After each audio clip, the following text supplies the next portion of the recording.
Weapons, Sinners, Final Destination, Companion, Until Dawn, The Monkey. All of these horror movies I've seen this year, and I've been shockingly surprised with not only the amount of horror movies, but the quality. This year has been dominated by them, with such critically acclaimed pieces such as Sinners and Weapons having big mainstream audiences and big financial success. It's safe to say that horror is becoming more and more of a mainstream genre. We're seeing like Oscar surges and people pushing for awards for some of these horror movies. Based on the success of The Substance and all the awards it received at last year's Oscars, it's not even out of the realm of possibilities for some of these horror movies to win Oscars. So today we're going to look back at all the horror movies that have come out so far that I've seen, and that's not even all of them. And we're going to talk about, do they deserve the praise? How good were they? My general thoughts. Timestamps will be below. I'm going to talk about 2 main movies, and then there'll be a little rapid fire section about some of the smaller movies that I have less to say about. So to begin with, we're going to talk about Weapons. This is a Zach Cregger movie. And I got to say, this is an improvement on Barbarian in a lot of ways. I think that Barbarian was great. I love it. I thought there were a couple issues with this third act, but overall, I thought it was an amazing debut horror movie. And this really took everything that it succeeded in and made it bigger. I am going to go into spoilers because this just hit HBO Max, so if you want to watch that movie and then come back to this review, feel free. Or if you just want to hear about my thoughts on other movies, skip to that point. But Barbarian did very good at the mystery box of this house, and I feel like Weapons, it took that house as a mystery and expanded it to this whole town, and you're filling in more of the story as you go. And I thought that was amazing. I thought the pacing of this movie was fantastic. It would build to a climax, it'd build to a boiling point and then cool down, and you get the beginning of somebody else's story. The perspective switches were amazing, genius, obviously inspired by other movies like Magnolia and Pulp Fiction, but I enjoyed how they were used. I think it's fresh for a horror movie to use this. I haven't seen a horror movie that switches perspective like this besides Barbarian. Barbarian switched perspective midway through, but only that one time. This had it multiple times, I think maybe like 6 or 7, and it was really good, and I loved every single story. I didn't think there was a really lacking one. I mean, if there was a lacking one for the character, it was more to set up like what was going to happen later and like what you saw before, maybe, such as Wong's character, who played the principal. Like his character didn't have much development, but it was to show Gladys and her capabilities and to show him being possessed. But what's also interesting about this movie is that it was hilarious. The humor landed every time. Barbarian had some really funny jokes and scenes as well, but this movie really killed it with its humor. I think it was maybe one of the best parts. At the point that it came out, I thought it was the funniest movie of the year. I definitely laughed a lot in this theater and screamed and thought it was scary. Jumped in my seat a couple times. Very earned jump scares in this movie. That leads me to the audience reaction. I know that not just for me, but in many theaters, people were going crazy over multiple scenes, such as possessed mother comes out of the house and opens the car door in the back. I've never heard a theater react like that in a horror movie before. It was a whole mix of shock and scared and laughing and nervous, and it was amazing. There were other scenes. Josh Brolin's what the fuck is just like an all-time delivery. There's so many great things about this movie, and I really don't have any major flaws. The flaws that people say about this movie are that there wasn't enough backstory, there wasn't enough build up. I completely disagree. I don't think you need everything to be explained. I like that it's questioned. You can take interpretations of it. I love when a piece of media lets you do that. Let the audience have multiple interpretations. Let there be a public discourse on what is actually happening and what it means. And that also goes for Gladys's backstory. A lot of people saying we need more of that. I disagree. I feel like we got everything we need to know about her. She's a witch, obviously old. They're hinting at how long she'd been around because she says consumption, which is, old disease. Something that's really stuck with me or I enjoyed on a rewatch is the use of setting up cool shots that then get used later. The biggest example I can think of is when Julia Gardner's character is in the liquor store being followed by Han Solo's wife, and there's a shot where the camera swings around the corner. This technique is then used again when Wong's character, I don't want to call him Wong, that feels wrong, I just don't know the name of the actor. He's a great actor though. When he's chasing her through the gas station, the same shots are used where she turns and the camera stays for a second and then turns. I actually found out that that scene was filmed using a camera person on roller skates, which is very cool and very unique. And I just thought that this movie was very well made, and I was impressed thoroughly. All right, so next up, I'm going to talk about a couple horror movies really quick because I have less to say, but I still want to give them their flowers or give them their not flowers. We'll start with my biggest disappointment of the year. This is going to be a hot take. I already know it is because I've said it to so many people and they think I'm crazy. But Longlegs was maybe my favorite movie of last year. I'm a big horror guy, 100%, and I just thought that movie hit on everything I love about horror movies, and I was really impressed with it. So Osgood Perkins' new film, The Monkey, I was very excited for when it came out in February, and I left that theater feeling deflated. I was very upset. That movie did not have a coherent tone, a very good story, pretty mid characters and acting, and honestly, the kills were kind of not that great. I don't think that people exploding is the best way to kill someone. I think the most creative kill I can think of was the aunt running through the fence post, and everything to do with that kill reminded me of old school Final Destination, and I really enjoyed that. But everything else about the movie was pretty mid. Humor was not that funny. It was really not too scary. The scariest thing was just the image of the monkey itself, which, trust me, it is a scary image. But so for weapons, I would give that, let me think what I would give that. Weapons, I would give a decent 9 out of 10. But the monkey, I'm giving a strong 4 out of 10. Was really disappointed. I really hope his next movie, Keeper, which is still coming out this year, may do a review on that if it's good enough. I hope that movie hits like I want it to. Next up, we got Together. Together just came out semi-recently. Together is an Alison Brie, James Franco joint marriage movie. And I thought that the press for the movie was way better than the movie itself. I love seeing them answer questions. I think they're really cute. They're really nice. I love hearing about how they met every fucking interview they do. But this was very underwhelmed. This is like a baby's first body horror. Was not very scary. They hinted at many scary things that they just didn't show. The jokes did not land. The humor made no sense at a lot of times. Only scene that made me like kind of squirm in my seat, and I think most men will know, is the bathroom scene. You know what I'm talking about. That's something straight out of The Boys. But yeah, I was very disappointed with this movie. Thought it was going to be really scary. Was not scared at all. And quick little thing of spoilers. Can we stop doing the cult twist? I'm so tired of it always being a cult. I think Hereditary has ruined it for everyone. I love Hereditary, but that was the first to really make that a major twist. I mean, cults have been around forever. That's been a horror twist, but the way they did it was better. And it was fresh that it was a twist and you didn't know what was going on for most of the movie. And just to have everything be a cult and then an unexplained one at that, like there's just a church that fell into the ground. And the idea of the two people coming together as soulmates thing is kind of interesting, but man, could have done so much more with that. And I think the cult just could have been cut completely. It was so obvious that the neighbor character was also evil and probably in the cult. Like it was just frustrating. Together, I would give that a 6 out of 10. Low 6 out of 10. It was fine. Not overall negative. I'll never get over when they cut away from the chainsaw shredding. They hinted at it the whole movie and then they didn't even show it being used. Anyway, next up would be Final Destination Bloodlines. I like the Final Destination franchise. I don't think it's very good, but I think it's very fun and corny and enjoyable. And this movie is maybe the best.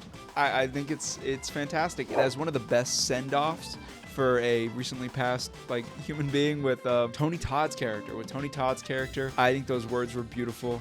I couldn't think of a better way for him to end his whole not only career in Final Destination, but career overall. Like, what beautiful ending words to go by. Beautiful wisdom. And the kills were fantastic. The main ones in the hospital are easily, I think, the best in the franchise. This movie knew the tropes of a Final Destination movie. It reminded me of Scream, where it knew the tropes of the franchise and played into it. Especially with the scene with the garbage truck. Man, there's just so many good kills in this movie. And it was so enjoyable. I couldn't get enough of it. And while there's not that much substance there's not much to unpack. The characters were enjoyable. I didn't want them to die. It got the job done. This movie got the job done. It checked every box and was satisfying from start to finish.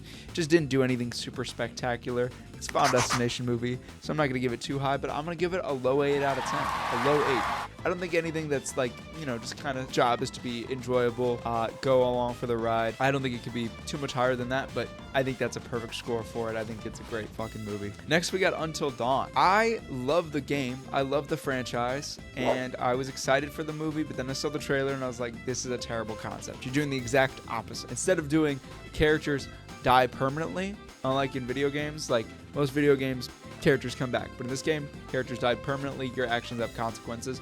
Now in this one, you don't die permanently. You just keep coming back. I just don't know how they could have done it, but I don't think doing the exact opposite was best. And I think trying to connect it to the game, it didn't work, especially with the one actor, the therapist actor. It cracks me up that there's a picture of Josh from the game in this movie, but it's the video game version. It's from the game, even though Rami Malek's a real person, and I'm sure they have a real picture of him somewhere they could use, but I guess maybe they'd have to pay him for that, and they're not going to do that. It's clearly a low budget movie. But this movie did surprise me with some of the kills. The kills are pretty good, and I did enjoy it. I didn't think it was the worst time, but it definitely was not great. That you could definitely do better. I think Final Destination does everything that this movie does and more, but it was better than The Monkey, so I'm gonna give it a strong 5 out of 10 overall positive. And then I'm gonna talk about Companion. Companion, I feel like came and went. People don't really talk about it as much anymore, but I really enjoyed the movie. I thought it was fantastic. I would have loved to have not known that she was a robot going into it, because the trailers spoiled that, and the original trailers didn't, and I thought it was way more interesting. And I had friends coming in that didn't know she was a robot, and they had a great time. And I still had a great time because that wasn't the only twist. They kept them coming. I like how this movie would kind of keep you on your toes, finding out the other guys are a robot too. Everything to do that it was a plot that they set her up to kill the guy. I just thought it was fantastic. It was a very fun movie, very funny. It was corny in the ways that it needed to be, and the horror was good. I thought all the acting was very good. I think that Jack Quaid was born to play an incel. I think it was about time we got this little incel guy. I like the commentary it has on like AI, robots. This is gonna happen one day, and I'm scared for that future, but at least we can just point and laugh at it right now. And I thought some of the kills were pretty good. I liked how they set up the final kill with Jack Quaid. I like that some of the kills actually felt like they had weight to them, and everything just kept getting worse and worse. I love that the cops immediately knew that this guy was bullshitting. I thought it was a really great movie. I think it was one of the best horror movies of the year. I'd put it behind the other two I'm going to talk about, but Companion, I think I would give it a decent 8. A little bit above Final Destination, a decent 8. Not a strong 8, decent, middle, but I would definitely recommend it. I'm sure all these movies are on streaming services at this point. If not, you could rent them, but highly recommend all those. Now let's get into the big meat of the video, Sinners. This was a huge movie when it hit the box office and when it hit the audience. Everyone loved this movie. I saw it opening night weekend, and yeah, it was fantastic. Everyone in my theater was going crazy. We were all enjoying this. This is a movie to see in IMAX. I'll start with that. I love how this movie and the press for it and the video with Ryan Coogler got everybody more interested in IMAX and the different formats you can see the movie in. Fantastic. You're seeing a similar thing with VistaVision right now with One Battle After Another. And I just think that this movie is a triumph in culture and what we can do with these directors, not just giving them Marvel movies and saying that's it, giving them the reins to their own stories that they want to make. You're going to get something passionate out of them. And you can tell that Ryan Coogler and Michael B. Jordan were really passionate about this movie, and they put their heart into it, and it shows. This movie is fantastic. I enjoyed the music by Ludwig Göransson. I think is one of the highlights. It's hard to pick a best aspect of the movie, but that's one of them. If you saw the soundtrack, if you heard it, you wouldn't have thought that this would have been some Swedish guy, but for some reason, he understands good sounds and culture and music. I mean, he did the Black Panther soundtrack. He's been making music with my GOAT, Childish Gambino, for a decade.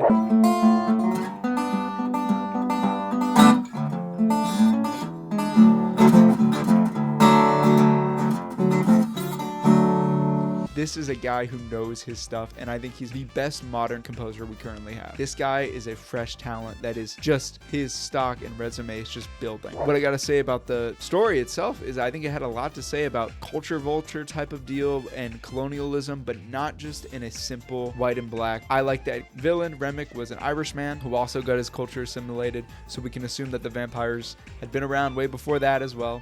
I love that the native people are in here. Everyone has said that they just want to see that movie of the Navajos POV and them fighting vampires or other type of monsters in the deep south. I have a strong love for seeing not only vampires die. Vampires can die, that's fun, but I probably shouldn't say any of these things. I'll get censored. Yahtzees, the bay. Sounds like that. It rhymes with that. I love seeing them die. And this movie had a great bit of that. I love the music. I love the acting. Miles Caton's debut performance. It's crazy we've had 2 debut performances that are semi-leads in these films that are crazy, and they could be nominated for Oscars, with Miles Caton in Sinners and Chase Infinity in One Battle After Another. These are wickedly talented people for being so young and performing this caliber of film. And we have to talk about that scene. I don't even need to say anything to specify the scene. You know what scene I'm talking about.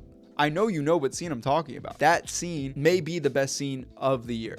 I think it's better than anything in any of these other horror movies. I think it is magnificent. Seeing it at theaters, crazy. The music, everything about it, it is just fantastic. The realization of knowing what the scene is going to be as you're watching it is just unreal. And I gotta say that I think that if it weren't for Miles Caton singing, Ludwig Göransson's composing, Ryan Coogler's directing, this movie would not be what it is. Michael B. Jordan does an amazing job. That's obvious, though. Both his performances are great, different, separated. Haley Steinfeld was good. I don't have much to say about her performance. She handled that. I think that everyone brought their A game, and I enjoy the emotion that everyone brought. I got teary-eyed in the end with Smoke's, his love interest and his baby. Pretty sad and just pretty beautiful. I wish that I also didn't know there was vampires, just like a Companion. I wish I didn't know there was vampires going into it. Wish they didn't spoil that in the trailers. That's okay. You got to market the movie in some way. In this movie, I think it's understandable. But I love how the first half of the movie is just showing all the culture and the beauty in this area, what it's like for these people, the struggles that they're going through, but also the community that they form. There's kind of a genre shift in the midpoint, and I think it's amazing, and I think it's fantastic, and I wish I didn't know it was coming, but I appreciate it nonetheless. The ending is great, and it shows how you can take the MCU format, or at least the Black Panther format that Ryan Coogler used, with setting up a story in the beginning, having a post-credit scene, using all those type of tropes and deals and using them in this original story, and it works, and I loved it. I've never seen a post-credit scene used this way, where it is substantial and it makes sense. Why not have a time jump? Why not make it a continuation and show something later on? I thought it was amazing. I thought it was heartfelt. Maybe once a week, I wake up paralyzed, reliving that night. That sound is being used on a crazy amount on TikTok. But yeah, this movie was fantastic, and I'm gonna give it a strong 9. Almost a 10. I cannot quite give it a 10. There's not anything holding it back per se, but all in all, looking back on all these horror movies, it's safe to say that this year has been good. Public perception of horror has bettered. I think that the development of these characters and these stories have come a long way. And I enjoy that there's a wide variety of different types of horror that are all being successful in some way. There's still horror movies I need to see this year. But the final question is this the best year for horror in recent memory? And I would have to say yes. I don't think that the best movie of the year is a horror movie. I think it was for the majority of the year. And then we got one battle after another. By the time the year ends, I'll reflect on it. Maybe my opinion will change. Sinners is second. It could still be first. We'll see. It's a close race. But all in all, I'm impressed. I love being a horror fan right now. And it's beautiful to see these stories get such widespread appeal and critical acclaim. What's your favorite horror movie you've seen this year? Let me know what y'all thought. Give me some of your takes on these movies. Subscribe, like, all that shit. Please comment. I would love it. I appreciate you guys. And stay spooky.